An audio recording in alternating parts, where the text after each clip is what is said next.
ഷാളെ ആ എനിക്ക് ഒരു 500 അടി ഞാനേ വൈകിട്ട് വരുമ്പോ ഞാൻ എന്റെ കയ്യിൽ എവിടെ നിൽക്കാം 500 രൂപ? എന്റെ കയ്യിൽ അങ്ങ് പൈസ ഇല്ല. അപ്പോ മിനിഞ്ഞാന്ന് ഞാനൊരു 10,000 അല്ലേ നിന്റെ കയ്യിലോട്ട് തന്നത്. ആ 10,000 രൂപയുടെ കണക്ക് പറയുവാണോ?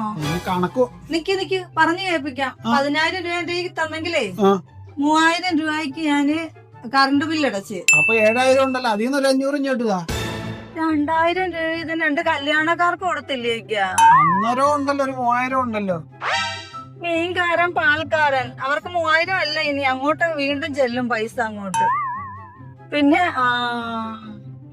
ഗ്യാസ് എടുത്ത കാര്യം മറന്നുപോയി. അത് ഞാനാ പൈസ കൊടുത്തത്. എന്റെ 1000 രൂപ ഇപ്പം തരും. പൈസ ഇല്ലാത്തോണ്ടല്ലേ 500 ഇങ്ങോട്ട് ചോദിച്ചേ. എനിക്ക് എന്തായാലും 1000 രൂപയും എക്സ്ട്രാ 1,000 രൂപയോടെ എനിക്ക് ഇവിടെ കിട്ടിയിരിക്കണം. എക്സ്ട്രാ 1000 രൂപയുടെ കണക്ക് എന്തുവാ? ഒരു 10,000 രൂപയുടെ കണക്കൊക്കെ പറഞ്ഞല്ലോ.